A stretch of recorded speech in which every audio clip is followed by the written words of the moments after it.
Blaz, c'est le talk qui t'aide à transformer ton entreprise en marque. La première rubrique, c'est le décryptage. C'est l'eurodéputée Rima Hassan qui s'est fait insulter. Toutes les agences, en fait, il y a des agences qui ont été incendiées. On pardonne plus facilement à une marque qui assume si elle est véritablement tort qu'une marque qui se cache. Là, l'idée, c'est de pouvoir justement mieux te connaître.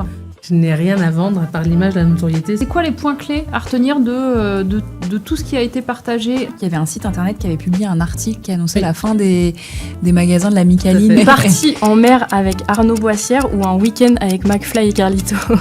Oh, c'est horrible.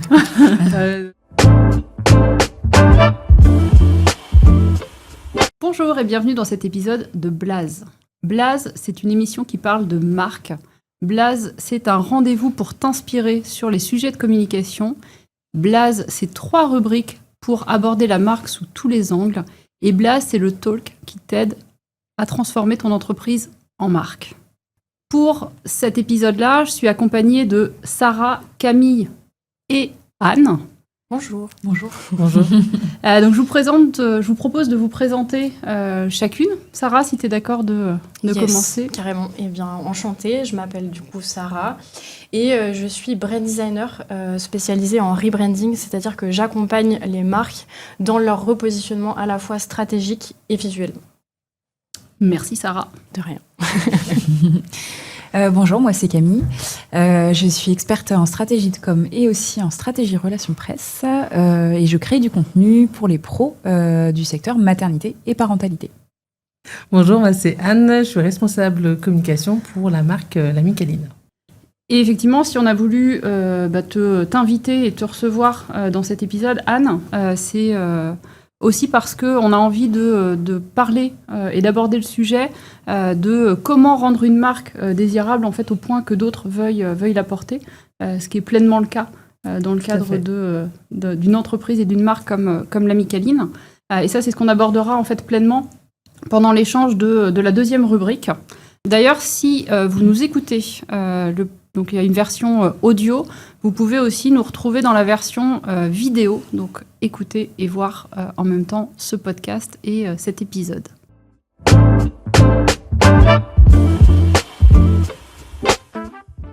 Donc pour démarrer, la première rubrique, c'est le décryptage, donc le décryptage d'une actu. Et là, en fait, ce que vous avez choisi d'aborder, Sarah et Camille, c'est une actu en fait, qui date d'il y a vraiment quelques jours. On est sur à peu près 3 semaines, et puis qui met en évidence, d'une certaine façon, la com de crise. Ça s'est passé à Paris, et puis ça concerne le réseau d'agences Orpi. Ouais, c'est ça. Tout à fait. Et du coup, tu es d'accord, Camille, c'est si tu dis oui, ça m'arrange. C'est parti.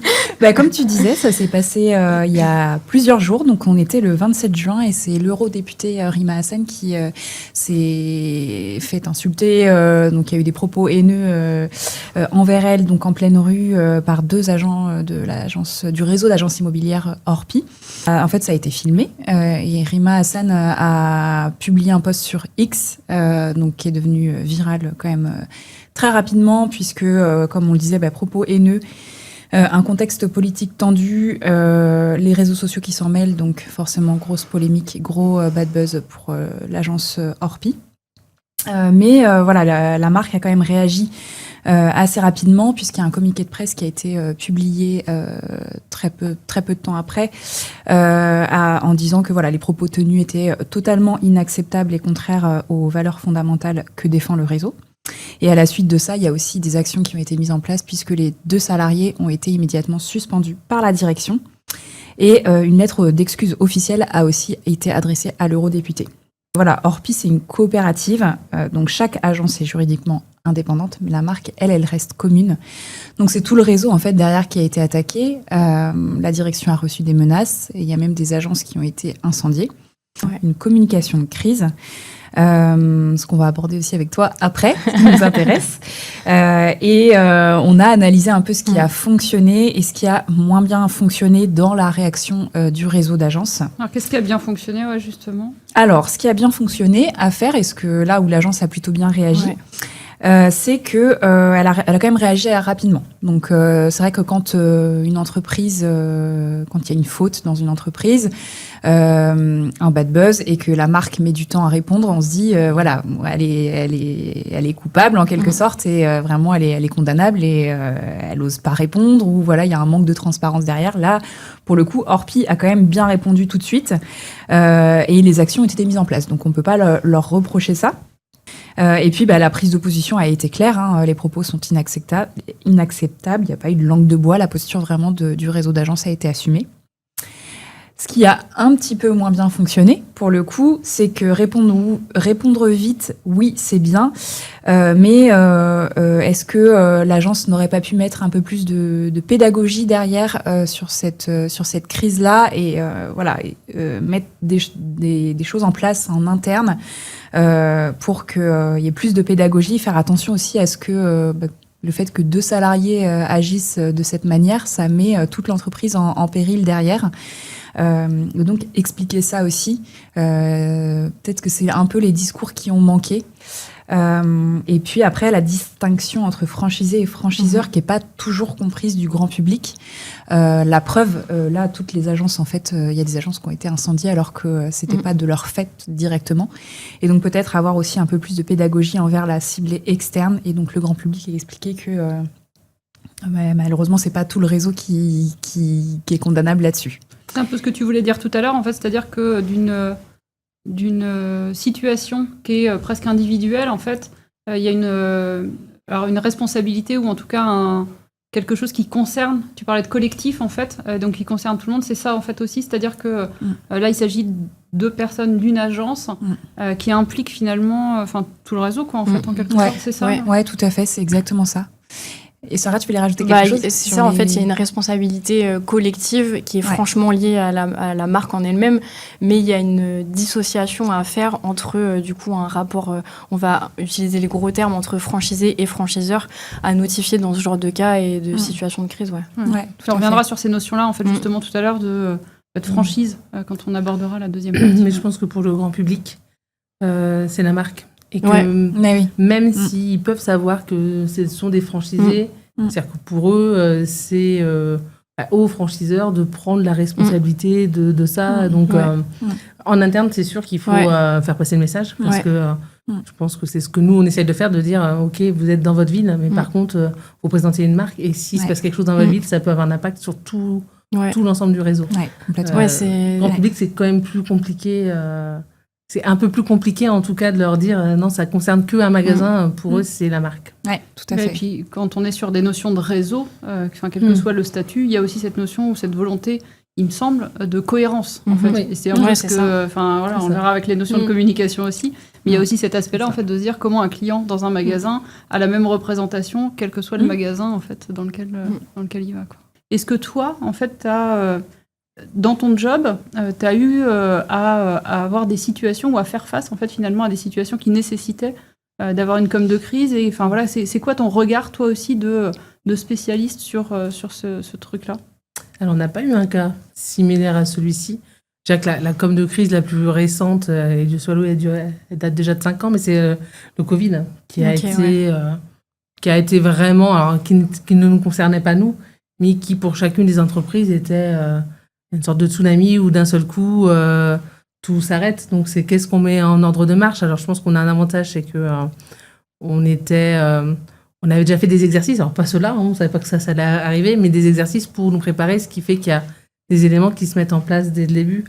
Et je rejoins ce qui était dit tout à l'heure. C'est sûr que je pense que là, dans le cas d'Orpi, c'est la réactivité qui prime. Alors, il faut malgré tout prendre le temps de mesurer des éléments avant, mais de pas trop attendre et de mettre les choses en place pour rassurer, que ce soit de l'interne ou de l'externe, pour tout le monde. Donc oui, ce qu'on a vécu, ça va être le Covid, et de temps en temps, on s'entraîne sur différents sujets. On l'a fait il y a quelques mois sur imaginons qu'il y a un piratage chez nous, comment on réagit, qu'est-ce que ça implique, etc. Donc je pense qu'on n'est jamais préparé 100%.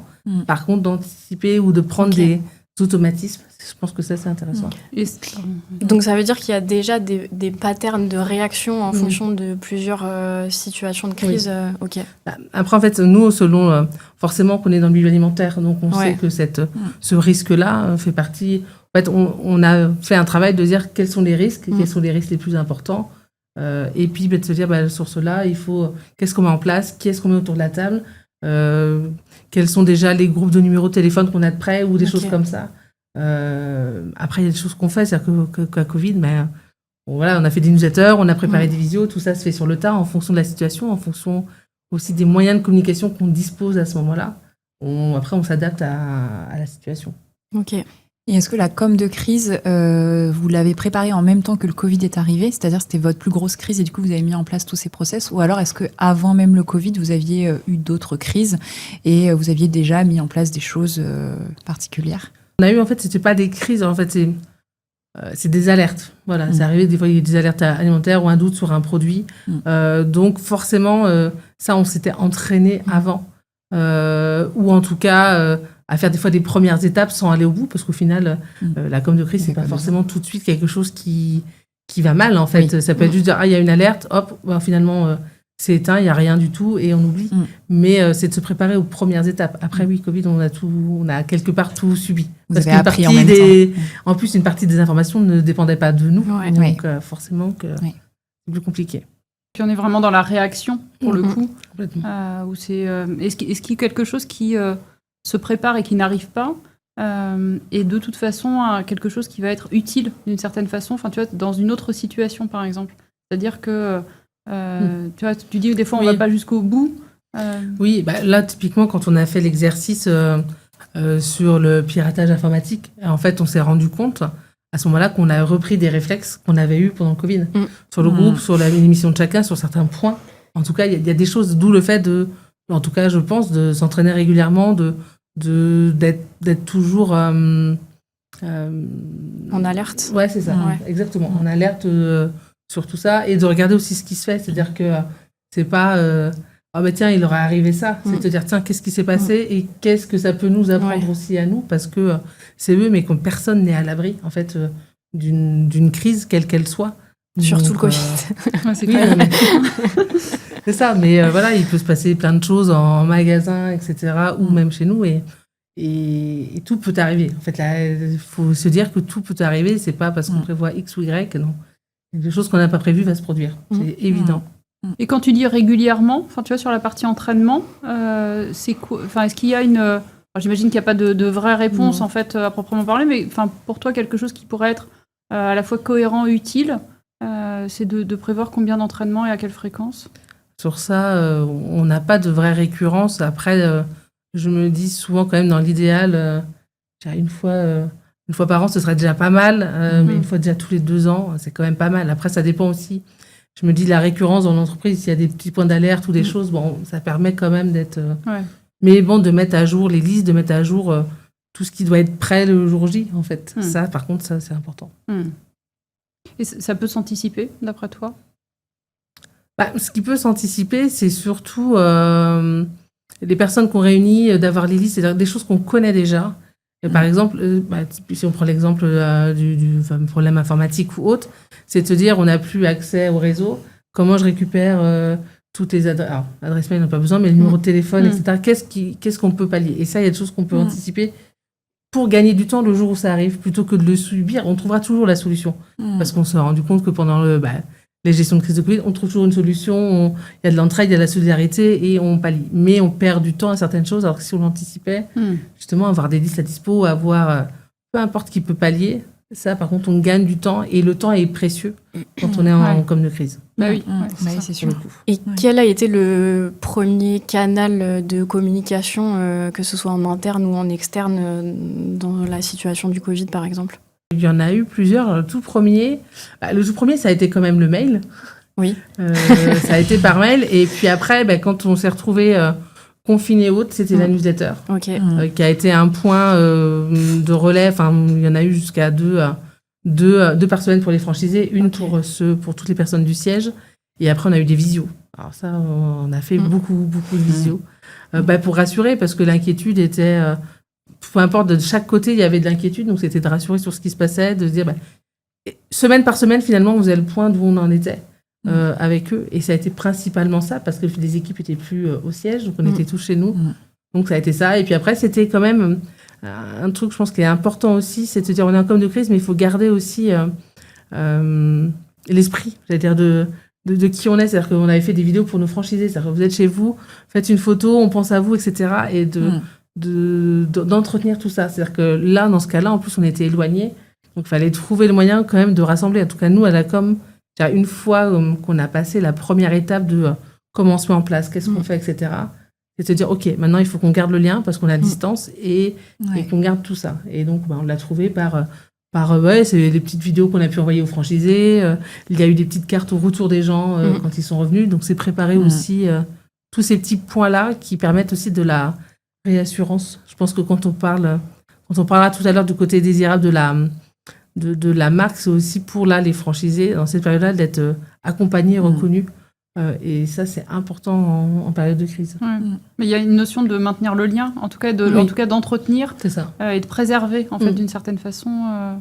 Et ça, plus que jamais. Et je pense que c'est... Je me permets de le dire, mais je pense que c'était une de nos réussites. Et salué par nos franchisés, donc c'est pour ça que je peux le dire, c'est qu'on a gardé le lien avec eux. On a été présents avec eux. Et beaucoup ont dit, c'est vrai, heureusement qu'on était en franchise et avec la Micaline, parce que c'est sûr qu'on n'aurait pas eu... ce soutien, les réponses à toutes les questions, parce qu'il y avait tellement de choses d'un point de vue même administratif à faire. Je pense que c'était vraiment une chance et je pense que beaucoup l'ont perçu comme ça. Ok. À travers le cas Orpi et puis ce que tu as pu partager sur ton expérience, ou à partir de ton expérience, il y a un certain nombre de choses qui ont été dites sur la gestion, en fait, finalement, d'une situation de crise par le biais de la communication, en tout cas de mise en place d'une communication de crise. Si on devait retenir, et pour les gens qui nous écoutent ou qui nous regardent, s'il y avait des essentiels de bonnes pratiques, appelons-les les do et les don't, ce serait quoi ? Qu'est-ce qu'il y a à retenir de la gestion d'une situation de crise et d'une mise en place de com de crise ? Les bonnes pratiques, par exemple. Si on commence par ça, ce serait quoi ? Pour moi, ce serait du coup la réaction, mais la bonne réaction. Donc, c'est pas parler le premier, mais parler le premier et bien parler. Et pour moi, c'est une prise de conscience sur la situation de crise en interne, de l'avoir d'ores et déjà prévue pour la développer plus facilement en cas de problématique, quoi. Okay. Je dirais qu'il y a le lien, comme tu disais, Anne aussi, c'est-à-dire là, il y a la réaction, mais peut-être informer déjà avant de réagir en interne tous les franchisés, tous les salariés de comment l'entreprise elle va réagir pour que tout le monde ait le même niveau d'information en même temps et surtout être le plus transparent possible en interne parce qu'on est tous dans le même bateau finalement. Donc Et du coup, si on est dans vraiment les choses à éviter, les don'ts, au regard de ce qui a été dit et de vos expériences respectives, ce serait quoi ? Vraiment le truc qu'il faut pas faire, quoi. La précipitation, pour moi, ça peut être catastrophe. Ouais. C'est ça. J'aurais dit pareil, précipitation. Sans être préparé, c'est le pire, de se dire, faut que je réponde et j'y vais un peu comme ça, quoi. Ouais. Ou à l'inverse, trop se cacher, trop attendre et au risque de réagir trop tard et que la polémique enfle. Okay. Parce que ça va vite maintenant. Oui, ça peut prendre de l'ampleur assez rapidement, c'est clair. Ouais, c'est trouver le bon timing. Et assumer, si c'est le cas, c'est assumer. Ouais. Je pense que il y a eu tellement de cas de crise qu'on a pu voir, je pense qu'on pardonne plus facilement à une marque qui assume si elle est véritablement tort qu'une marque qui se cache et qui assume pas. Et là, pour le coup, je pense que elle perd toute crédibilité. Donc, assumer si c'est le cas. Et prendre ses responsabilités. C'est ça, exactement. Ouais, tout à fait. Très bien. Donc ça fait partie des choses. Donc là, les éléments clés à retenir, j'en reparlerai tout à l'heure, mais on fera un récap complet de tout ce qui aura été abordé pendant l'émission. Donc ça, ce sera repartagé aussi, donc hyper précieux. On va aborder là la deuxième rubrique, qui est vraiment le temps d'échange, encore une fois autour de cette thématique sur comment incarner une marque, ou en tout cas créer une marque désirable au point que d'autres veuillent la porter. Alors, tu as expliqué un peu qui tu es en quelques mots tout à l'heure. Là, l'idée, c'est de pouvoir justement mieux te connaître et puis en savoir plus sur toi. Et puis pour ça, Sarah va te proposer de répondre. Exactement. Puis t'aimes bien les jeux en J'adore plus. les jeux, donc ça me va.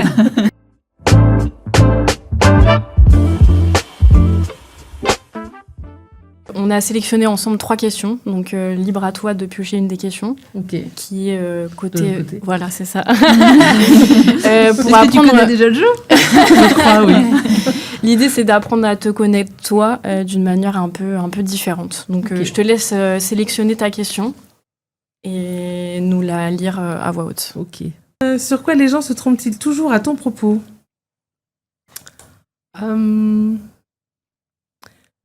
Je pense que quand on ne me connaît pas, on peut penser que je peux paraître dure façon de parler, en tout cas peut-être pas sensible, mais je pense que la posture fait que je suis De par ton travail? ouais, Ok. je pense que c'est ça parce qu'on gère une équipe, parce qu'il y a tout ça, donc ça implique de prendre les choses en main, d'assumer des fois pour l'équipe et autres, donc ça peut donner ce côté-là, mais ce qui est pas D'avoir une personnalité forte Ouais. et affirmée. Ouais. oui. Il y a une part de vrai, mais pas à 100%. Ouais, en quand tout cas. Non, c'est Pour avoir sûr. ton poste. Mais ça en tout cas, c'est plutôt de dire non, je suis pas si froide ou fermée. Je sais pas si c'est ça. Alors froide, je pense pas que ce soit ça, mais plutôt côté fermé et que genre ça ne m'atteint pas. Non, c'est pas vrai en fait. C'est plus ça. Donc je pense qu'on se trompe de temps en temps à ce sujet-là.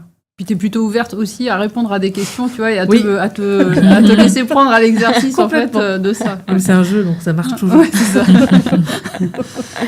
Et t'as abordé un peu sur là justement les notions de mission. Est-ce que tu es d'accord de décrire en fait ton job là en quelques mots, de raconter voilà ce que tu y fais finalement à la Micaline sur ton poste quoi. Merci. Je pilote toute la communication, je veux dire, institutionnelle de la marque. Souvent, je le précise parce qu'il y a des amalgames qui sont faits. Je ne m'occupe pas du commercial. Souvent, je le résume en disant je n'ai rien à vendre à part l'image, la notoriété. C'est ce qui, moi, sont mes objectifs du quotidien, c'est ça. Alors, il y a 2 pans, même 3 pans à l'intérieur. Il y a l'interne. Donc là, c'est aussi bien la communication auprès des salariés qui sont au siège que les franchisés et indirectement les salariés des franchisés, parce qu'on a aussi besoin de transmettre des informations. Puis après, il y a toute la partie externe, donc là, assez large, réseaux sociaux, communication presse, on a du sponsoring sportif, toute la partie un peu influence aussi, forcément derrière. Et puis le volet événementiel, donc là, c'est surtout les rencontres internes, que ce soit pareil, parce qu'on a cette particularité-là en franchise, c'est qu'on a les salariés du siège, et puis après, on a nos franchisés derrière. Donc ça enveloppe tout ça et on est 6 au sein du service communication à travailler sur ces sujets-là. C'est considéré comme un gros service quand même, c'est pas mal Oui, par c'est rapport un à bon tout ce que vous service. faites. Oui, c'est un bon service. Après, c'est vrai qu'il y a la mission qu'on a à faire et après, il y a quand même une autre partie. Et quelque part, c'est aussi ça dans le côté, c'est qu'on accompagne les autres services. C'est-à-dire qu'on a beaucoup aussi de travail sur la marque franchiseur, sur la marque employeur, qui s'annexe à tout ça. Donc, on en a une partie, on ne l'a pas en totalité. Par contre, dès qu'il faut communiquer, effectivement, on est le point de support et c'est ça aussi notre rôle. Donc, il y a ce qu'on maîtrise et ce qui vient s'ajouter au fil de l'eau des projets dans le quotidien. Okay. Ça marche. Merci pour ces explications.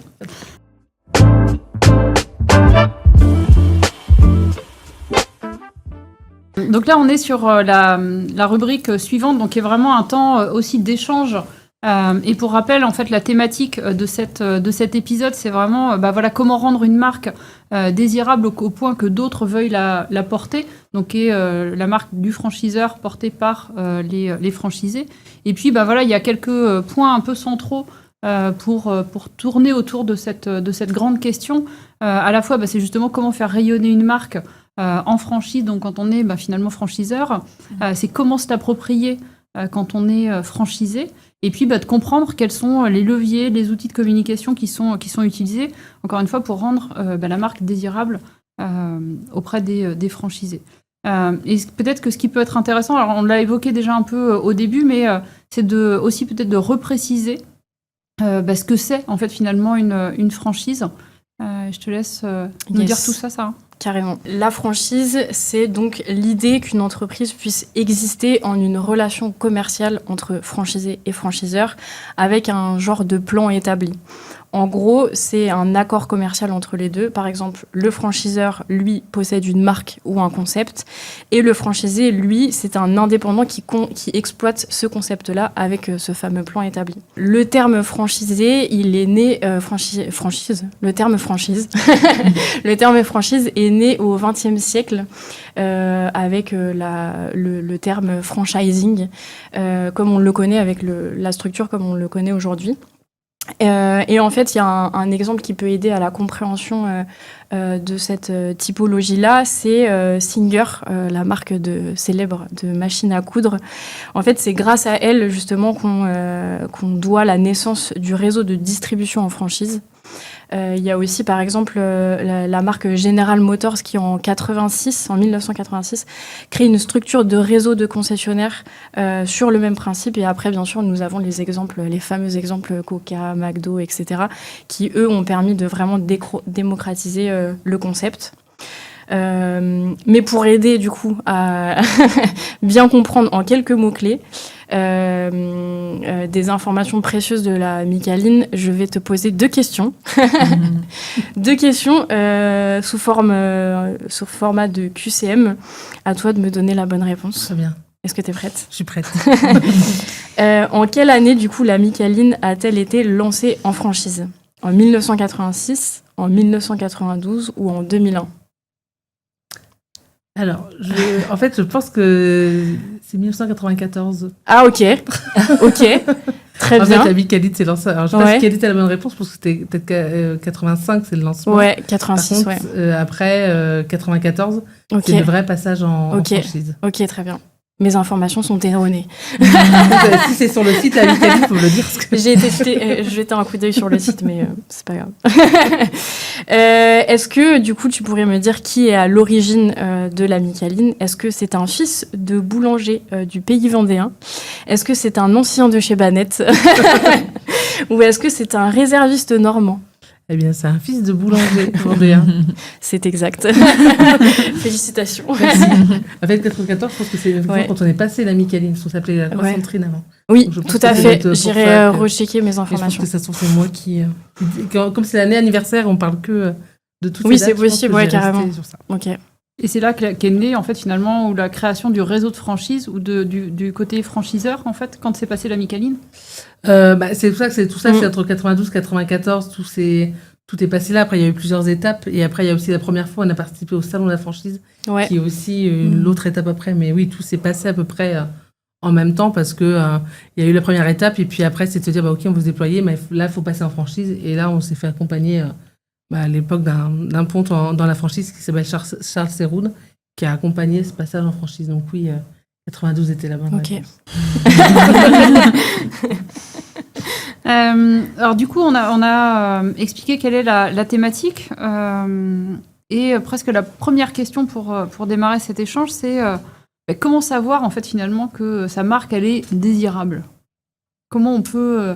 identifier ça ? Est-ce qu'il y a des indicateurs ? Enfin voilà, c'est quoi les marqueurs pour ça ?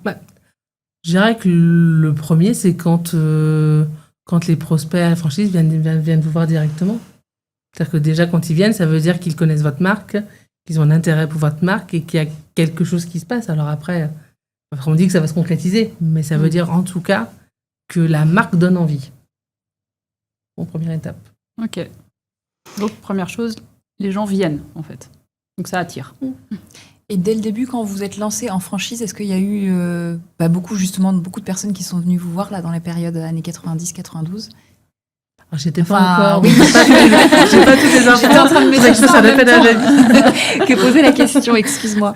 Non. Après, de toute façon, ils le disent. Alors, je sais pas si ça correspond aux franchises, mais en tout cas, le début du réseau, c'est les amis, la famille qu'on fait confiance et qu'on suivit, en fait. Donc, ça commence par ce biais-là. Après, je pense que ça s'entraîne mutuellement. Tiens, il y a un tel, il a fait ça. Et petit à petit, forcément qu'on regarde. Oui, c'est sûr que quand on a 100 ou 200 magasins, c'est plus simple d'attirer parce qu'on a une visibilité plus importante. Mais après, ça commence dans un noyau très fermé, je pense. Ouais, puis c'est comment on arrive, en fait, comment on fait rayonner justement pour arriver à ces C'est ça. 100-200 magasins. En fait, finalement, il y a un peu de...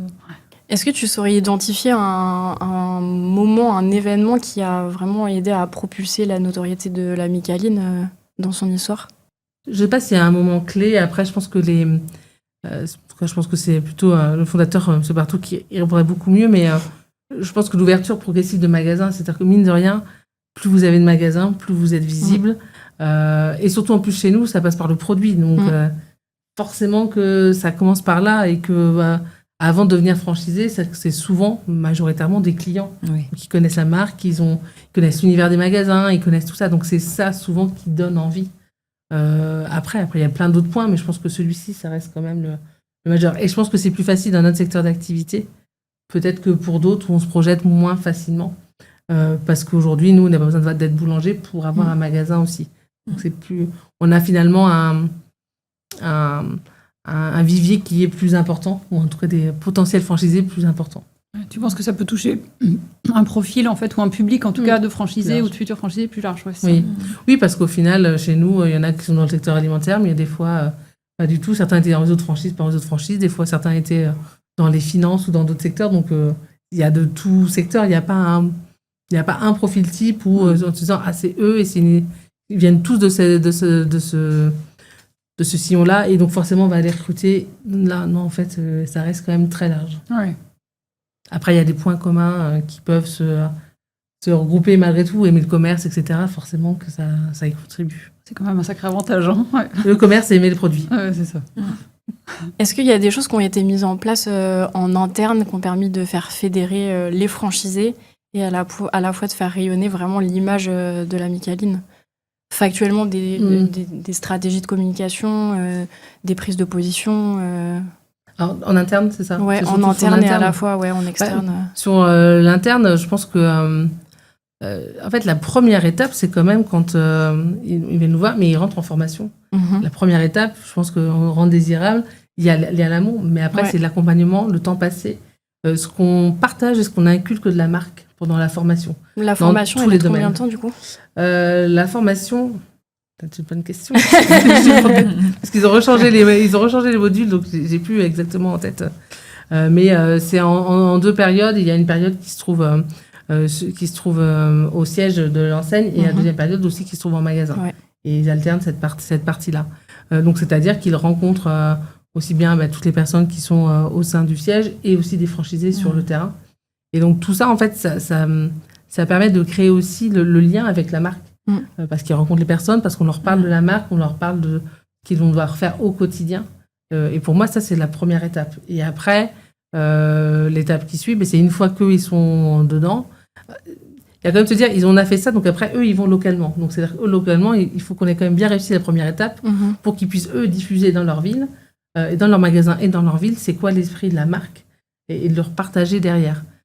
Et pour l'entretenir, il y a des réunions dans l'année, il y a une convention qui est une grande messe où on réunit tout le monde, etc. Tous les instants de convivialité qui sont importants. Et puis après, toute la communication qu'on fait au quotidien.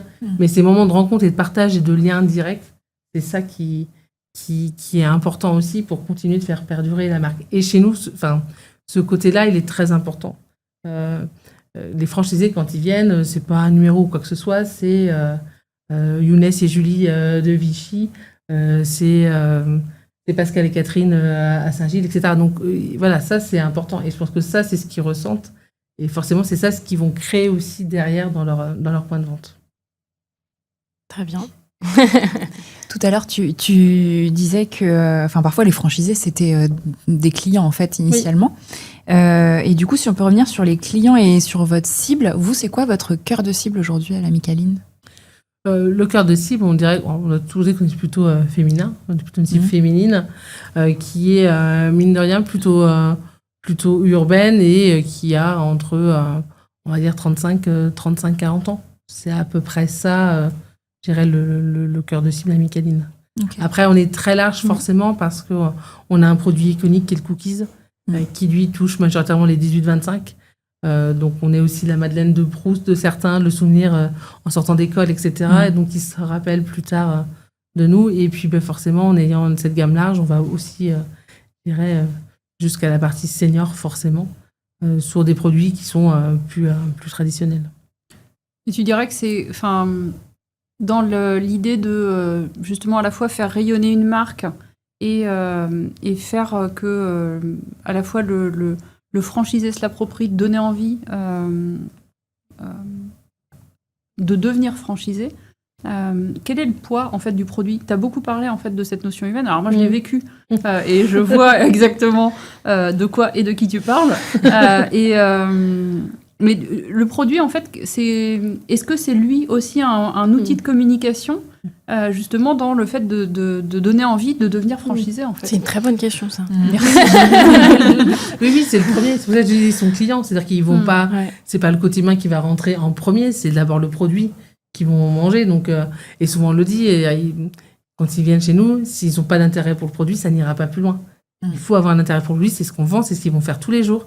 Donc le produit est le premier. Après, c'est que le produit pour moi ne se suffit pas. C'est-à-dire qu'il faut aimer le produit, et ça c'est clé. Par contre, après, il faut rajouter ce lien humain. Et d'ailleurs, ils viennent là, et après, ce qui se passe après, c'est de rencontrer tous ceux qui font la franchise. Donc, oui, forcément, par le produit, c'est capital. Okay. C'est quoi, en fait, le parcours ? Enfin, tu vois, on parle aussi de comment s'approprier côté franchisé. C'est comment il fait, un franchisé, pour s'approprier ? C'est quoi un peu son parcours ? Parler de la formation, etc. Enfin, c'est quoi un peu les points clés là-dedans ? Je pense qu'il commence à s'approprier la marque, effectivement, quand il est client.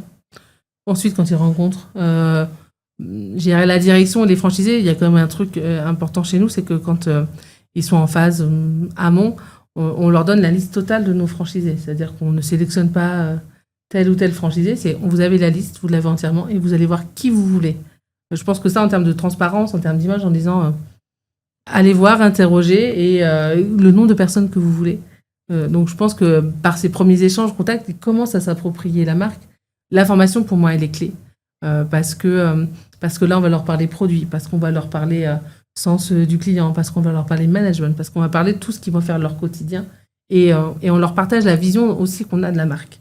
Et c'est qu'est-ce qu'on doit porter de la marque au quotidien. Et donc là, ils se l'approprient là. Pour moi, en fait, toute l'étape clé, quelque part, elle se joue là à la formation, parce qu'ils ont aussi bien le contact du siège que des franchisés en magasin en faisant leur partie stage pratique.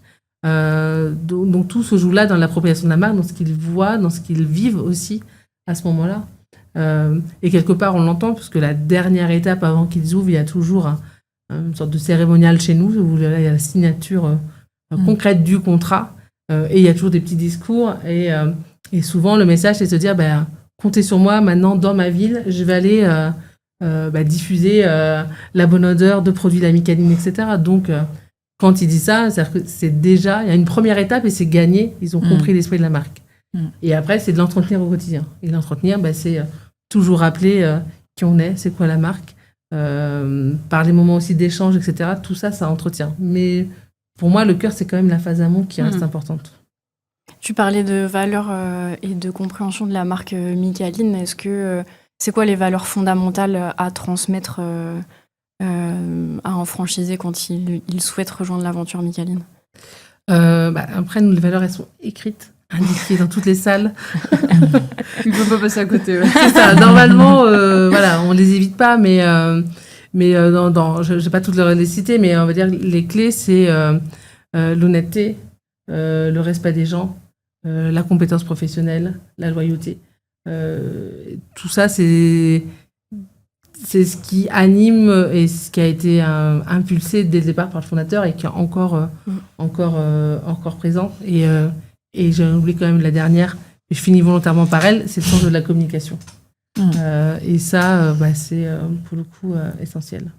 Comment on arrive à bien s'ancrer dans la marque au niveau local ? Est-ce qu'il y a, même si on revient sur une campagne de communication, des campagnes locales qui ont émergé, qui ont eu tellement un gros succès, qu'elles ont été reprises au niveau national ?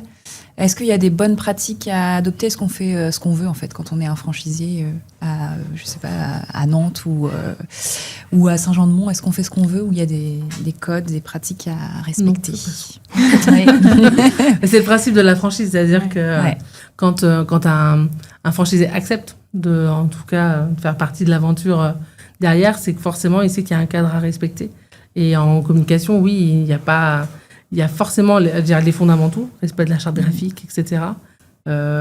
Et puis après, forcément, qu'en local, ils ont une part d'autonomie, c'est-à-dire que typiquement, sponsoriser quelque association que ce soit dans la ville, ils sont libres de le faire. Ils ont un catalogue chez nous de communication locale, donc c'est-à-dire que il y a les actions nationales prévues par le service marketing.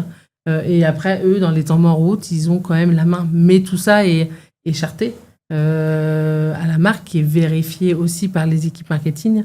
Donc, oui, ils ont la main. Oui, ils ont la possibilité derrière. Par contre, toujours dans le cadre de la marque. C'est un peu ce qu'on disait tout à l'heure. On a aussi notre responsabilité, nous. C'est-à-dire qu'on leur fait confiance dans le fait de valoriser la marque en local. Par contre, on sait que s'il y a quoi que ce soit, ça va être l'ensemble du réseau qui peut être touché. Donc, c'est pour ça qu'il faut avoir des sortes de garde-fous, ou en tout cas de s'assurer que ce soit OK. Et c'est pas leur métier. C'est-à-dire que leur métier, c'est pas d'être communicant, de mettre en place. C'est pour ça qu'ils ont choisi la franchise. C'est pour être accompagnés. Donc, c'est à nous de mettre ça en place et que quand il peut y avoir des velléités à faire certaines choses en local, c'est se dire est-ce que c'est généralisé ou pas. Et donc, des fois, on peut se dire OK, il y a un intérêt plus global réseau, ou des fois, c'est non, en fait, c'est pas possible. Et c'est être capable de dire que c'est pas possible et d'expliquer pourquoi c'est pas possible. OK. Et tu sais si tu as eu en tête quelque chose qui a tellement bien marché en local que justement vous vous êtes dit ah tiens, on va le déployer au national. Alors, pas forcément en com. Alors après, le problème, c'est que c'est un produit, mais je dirais qu'il a été en deux parties. C'est-à-dire qu'il y a alors c'est assez récent, parce que ça date d'un an. C'était le cookies, donc ce fameux mix entre croissant et cookies. En fait, nos équipes en interne étaient déjà en train de travailler pour rapidement sortir le produit. Et certains ont testé avant nous en local. Pour le coup, pas validé quand même par le franchiseur, mais ça a permis de confirmer l'engouement, etc. Et que voilà, après c'est parti derrière. Je pense qu'il y a sûrement des cas là comme ça, ça ne me vient pas, mais je pense que des fois de temps en temps, ça arrivait que des choses viennent du local, c'est sûr. Non, mais l'exemple produit est très très parlant pour le coup. Et puis c'est assez fort en fait quand c'est aussi une notion produit, quoi. Et sur cette notion de... toi, tu parlais tout à l'heure donc, de ta mission qui est plutôt liée en fait, à la com institutionnelle. Et dans ce que vous utilisez, dans ce que toi, tu utilises ou préconises, tu vois, en levier ou en outil pour rendre toujours cette marque désirable en fait, et attirer soit des prospects, soit des candidats, etc., à la franchise. Enfin, comment tu t'y prends ? Tu as parlé du salon de la franchise en fait, tout à l'heure sur les premières années. Enfin, globalement, c'est quoi la stratégie, si on peut parler de stratégie, mais de communication là-dessus ? Le salon de la franchise en est forcément un. C'est un point de contact physique, donc intéressant forcément pour nous. Après, je dirais qu'il y a beaucoup de choses qui ont évolué. Autant il y a quelques années, on était un peu focus sur les magazines du print, spécialisés dans le domaine. Aujourd'hui, on est beaucoup plus large. En tout cas, tout passe majoritairement par le digital. Donc, on a des campagnes digitales qui sont en cours. On a des campagnes ads sur l'année pour tous ceux qui recherchent. Je désire entreprendre en franchise, franchise boulangerie, enfin tous les domaines. Et puis on a plusieurs campagnes digitales. Et puis, on a notre maquette aussi. Notre site dédié, c'est quand même particulier, je pense, c'est que on a deux sites, un site marque en tant que tel, ou plutôt tourné client, et le site franchise qui là répond à toutes les questions de je veux devenir franchisé, etc. Donner c'est quoi les étapes du parcours et donner envie par ce biais-là. Et après tout ça, en tout cas, tous ces leviers de communication, c'est avec seul objectif derrière de déclencher un premier rendez-vous. C'est quand même ça la finalité, c'est de rencontrer, d'échanger avec les gens. C'est pour ça que oui, on parle produit, mais il y a quand même la partie humain qui est très importante. Ouais, ok. On va arriver là au terme un peu de cette deuxième partie. Est-ce qu'il y a des choses justement qui sont en lien avec la thématique principale et des questions que qui n'ont pas été posées selon vous, Sarah, Camille, ou quelque chose qui te paraît toi hyper important à partager, Anne, et qui est indispensable à savoir avant qu'on passe à un temps un peu de synthèse et de récap? Moi, j'ai posé toutes mes questions. Je suis à court d'idées. Pareil, moi, c'était déjà bien riche, donc c'est OK pour moi aussi. Ça marche. Toi, tu vois quelque chose qui... Ouais. Pardon, oui. Vas-y, bien sûr. Oui, je vois quelque chose, c'est le côté désirable, mais en fait, il y a quand même... On a parlé plutôt des leviers de communication, mais il y a quand même le premier point derrière, c'est que la marque, dans tout ça, elle doit être... son positionnement doit être clair. Et sur tous les points de contact, parce que finalement, on a abordé pas mal de choses en disant les franchisés sont clients, c'est-à-dire que on les a pas par toute la communication franchise qu'on fait, on les a d'abord en tant que clients, et puis après ils se renseignent, etc. Donc il faut que la marque soit cohérente aussi sur tous les supports. Alors après, avec le message ou ce qu'elle doit faire passer en fonction, mais je pense que le premier point pour être désirable, c'est d'être cohérent. Si déjà on est cohérent, je pense que ça attire parce qu'il y a quelque chose de OK, je comprends la marque, je sais où elle veut aller, je sais qui elle est, et ça peut déjà donner. Après, ça colle ou ça colle pas, parce qu'après, il y a l'histoire de perception de la marque, de ce qu'elle défend et qui peut être différent. Mais au moins d'être cohérent, je pense que c'est quand même la première étape pour donner envie d'aller déjà un peu plus loin. OK. C'est qu'ils ont déjà été plus ou moins convaincus avant de s'engager dans l'aventure, quoi. Je pense qu'il y a déjà un premier pas qui a été fait complètement. Après, il reste les étapes d'après, mais je pense qu'un franchisé, oui, forcément, il va chercher le business en tant que tel, mais c'est pas le premier élément fondamental. C'est-à-dire que si tout le reste semble cohérent, si on lui propose un parcours, une aventure, quelque chose à créer, on lui donne du sens à ce qu'il va faire. Oui, forcément, après, derrière, il va voir le reste, mais il faut donner d'abord de la cohérence en amont. Et donc, du coup, de l'attachement émotionnel qui va lui permettre de rendre son aventure pérenne aussi. C'est ça, complètement. Et dans les leviers, j'ai oublié quand même la vidéo, qui reste un point, quand même, parce que je suis en train de refaire aussi le fil de l'année de ce qu'on a pu faire, mais il y avait la vidéo aussi. C'est vrai qu'on s'est attaché ces dernières années, que ce soit le print ou soit la vidéo, que ce soit nos franchisés qui soient là. Je pense que dans les communications passées, je dirais marque ou franchise de manière globale, il y a souvent des promesses qui sont faites. Mais là, c'est la preuve. Et je pense qu'aujourd'hui, on est en train de passer sur une autre étape, c'est de se dire, OK, c'est bien pour la promesse, mais c'est quoi les preuves? Et la meilleure preuve, c'est les franchisés qui témoignent. Bah oui. Et c'est ça, en fait. C'est-à-dire que sans cette partie-là, on aura beau dire ce qu'on veut, en fait.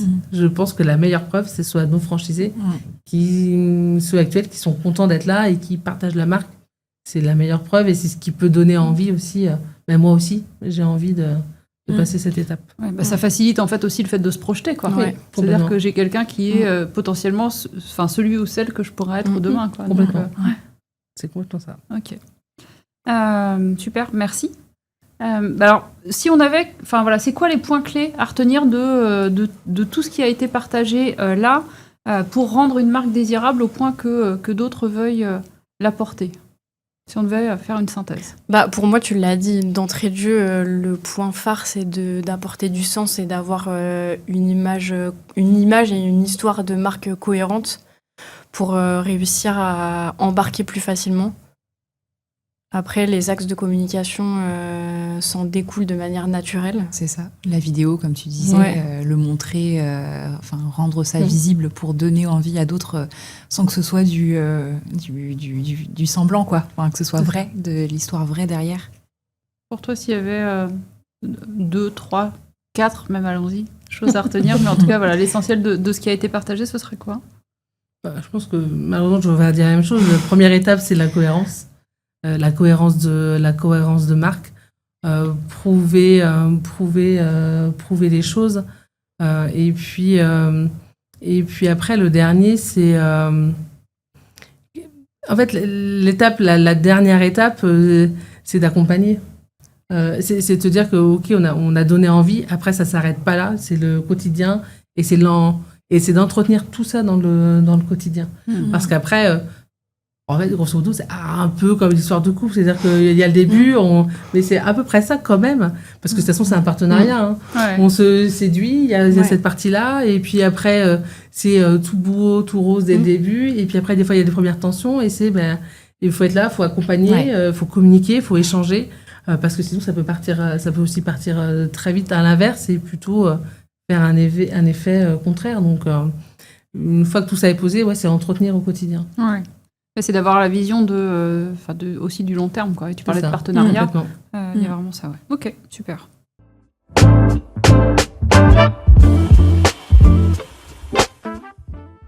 Je crois que t'aimes jouer, hein. Et ben ça tombe bien. On va jouer. Exactement. On va te proposer de jouer. Le jeu, il est assez connu et je pense que tu le connais, voire tu y as largement joué. C'est Tu préfères. Ok. Tu vas avoir 60 secondes pour choisir, d'après les propositions de Sarah, laquelle tu préfères. Est-ce que je précise avant que je suis balance quand même? C'est vrai. Et que dans le métier, c'est pas ça, mais dans le quotidien, ça va être plus compliqué de choisir. C'est vrai. Je témoigne en fait que parfois c'est complexe. Là, tu vas être soumis au stress avec 60 secondes en plus. Et voilà. Ça va aller. La grosse pression là en fait. Hein. C'est toi qui lance le top départ. Quand vous voulez. Allez, tu nous dis.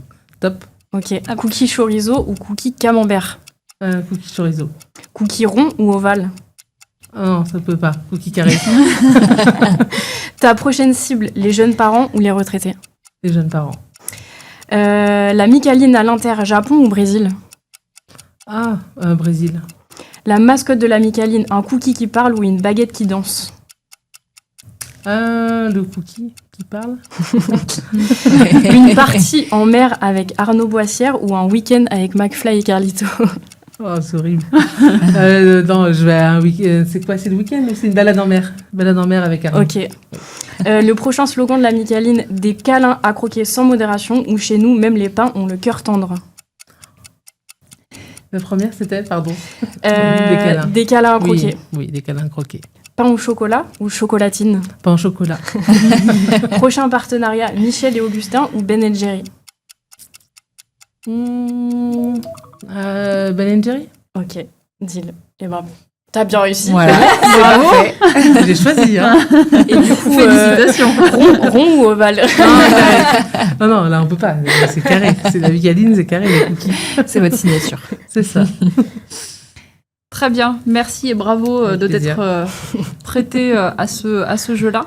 On va aborder les dernières minutes de l'épisode et avec le temps de conclusion.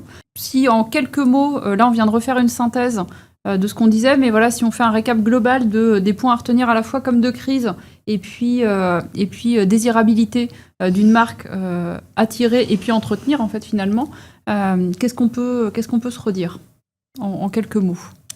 La Micaline a un rôle auprès de ses franchisés, c'est à la fois de les fédérer, de les attirer, de les accompagner, surtout une fois qu'ils sont qu'ils sont présents, mais aussi de les former en fait, de les faire rester dans l'entreprise, les faire aimer l'entreprise, et de les former quand il y a justement une com de crise qui se prépare, qu'ils soient bien au fait de ce qu'ils peuvent faire, de ce qu'ils ne peuvent pas faire, qu'ils aient aussi tous les messages en même temps que la direction, le siège. En fait, les deux sont à la fois hyper importants pour qu'il y ait une bonne relation avec le franchisé. Est-ce que vous voyez des choses à ajouter, y compris sur la première partie? Ouais, pour le coup, on revient un petit peu sur la partie comme de crise, être formé en amont, être préparé en amont, mais surtout réagir correctement. Et à la fois sur la partie fédération d'une marque, l'idée c'est de poser la première base pour réussir à l'attirer et à ce que la marque soit vraiment complètement comprise et cohérente, tu l'as dit tout à l'heure et je trouve ça méga intéressant, cohérente pour que les franchisés et les clients puissent adhérer et qu'ensuite le message et l'image de marque soient relayés dans sa perfection, quoi. Il reste quelques questions avant de conclure et de clôturer cet épisode.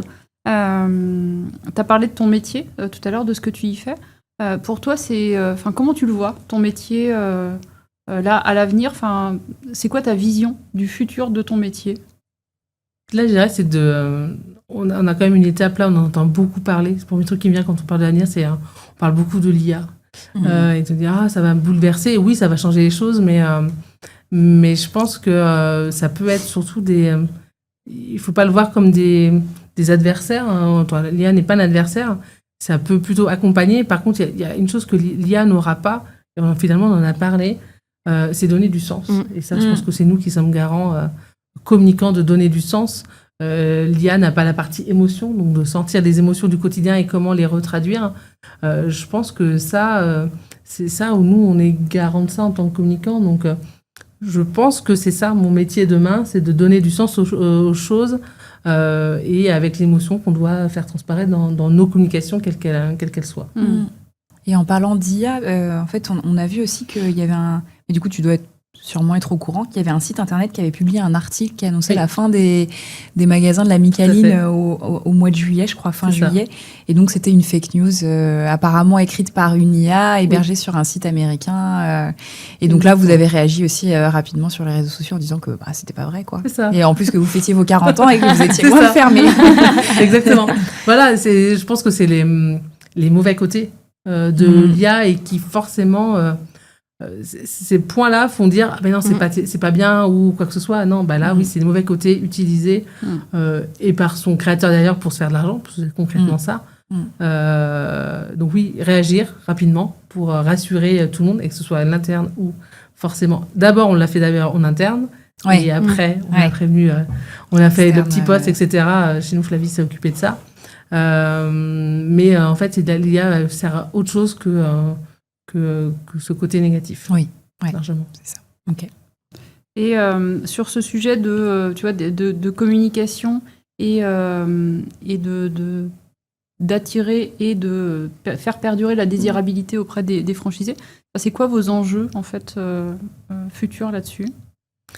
C'est le travail qui est en cours. Non, c'est le travail qui est en cours parce que là, on est en train de travailler, lancer le début du travail sur la com franchiseur 2026. D'accord. Je pense que tout à l'heure, plus que jamais, je pense qu'on est sur la preuve. Je pense qu'on a une force aujourd'hui et je pense qu'on a peut-être aussi un avantage, c'est qu'on a 40 ans. Donc, il y a un côté qui est déjà rassurant pour ceux qui viennent nous voir, mais c'est d'apporter la preuve aussi de ce qu'est la marque aujourd'hui, de tout ça et de le rappeler. Et je pense que ça, c'est notre enjeu, en tout cas, c'est de valoriser cette histoire-là. Ouais. Et celle que vivent tous nos franchisés. Parce que finalement, on a près de 240 magasins. Alors, il y a des multifranchisés, mais autant de franchisés ont une histoire à raconter de ce qui vit de la marque. Et ils vont avoir des parcours différents. Il y a quelque chose qui les rassemble, mais c'est la marque derrière. Ouais, ok. Juste multifranchisés pour celles et ceux qui... pardon. Multifranchisés, c'est des franchisés qui ont plusieurs magasins. Donc 2, 3, 4, 5. Okay. Ça va jusqu'à 5 magasins globalement. Je suis en train de penser que je pense que le max chez nous, actuellement, c'est 5. C'est déjà pas mal. Et là, on t'offre la possibilité, tu vois, ça peut être, on reprend une carte, t'as une carte qui est un peu magique, et que tu peux envoyer à quelqu'un que tu aurais envie d'inviter dans un futur épisode. À qui tu l'envoies ? Et qui tu aimerais inviter dans un futur épisode ? Alors, quelqu'un que je ne connais pas, mais que j'aurais envie d'écouter, il s'appelle Frédéric Fougera. Il est président de l'agence Tenkan à Paris et c'est un ponte de la com. Et alors, il a écrit, son dernier livre, je crois que c'est zut, j'ai perdu le titre, peu importe. On retrouvera puis on le mettra. C'est ça. Ouais. L'élégance et à la suite que j'ai perdu. En tout cas, c'est plutôt lié au management, mais en tout cas, il a écrit un livre qui est la com. La com est un métier. Ok. Et je pense que c'est surtout là mon cri de communicante où ils disent voilà le quotidien qu'on vit nous en tant que communicants et des fois des défauts de compréhension dans une entreprise ou autre. Où je pense qu'il y a en tout cas quelque chose qui m'a marqué. Chez lui, qui était de dire la communication ne doit pas être la variable d'ajustement de la désorganisation des autres services. Parce que souvent, effectivement, on arrive en dernier lieu. Ah tiens, j'ai besoin de ça. Notre rôle de communicant n'est pas d'arriver en bout de chaîne. D'arriver en bout en disant il faut une vidéo. Non. Notre travail à nous, c'est de se dire c'est quoi la problématique, moi, comment je vais t'accompagner et de pas je vais faire une vidéo ou une interview. Et en tout cas, c'est ce qui promeut. C'est ce qui m'intéresse et je l'aime beaucoup l'entendre parler. Donc voilà. Ok, très bien. J'écouterai volontiers. Je regarderai quand vous l'aurez invité. Très bien. Et c'était merci l'élégance pour ça. n'est pas une option, C'est question ça. de management. Le titre, Exactement. ouais. Ok, super. Merci pour. On note. Ouais, On ouais, le note ouais. pour la suite. On note. Puis de toute façon, on remettra aussi cette info-là en description. Et puis en description, vous pourrez retrouver aussi un lien qui vous amènera vers l'ensemble des propositions, préconisations et conseils qui ont été évoqués pendant tout l'épisode. Et puis merci de nous avoir écoutés ou de nous avoir regardés. Merci Sarah, merci Camille et puis merci Anne pour ta présence. Merci beaucoup. Merci à vous. Et merci Laure aussi. Merci à tout le monde. Merci, c'était très chouette.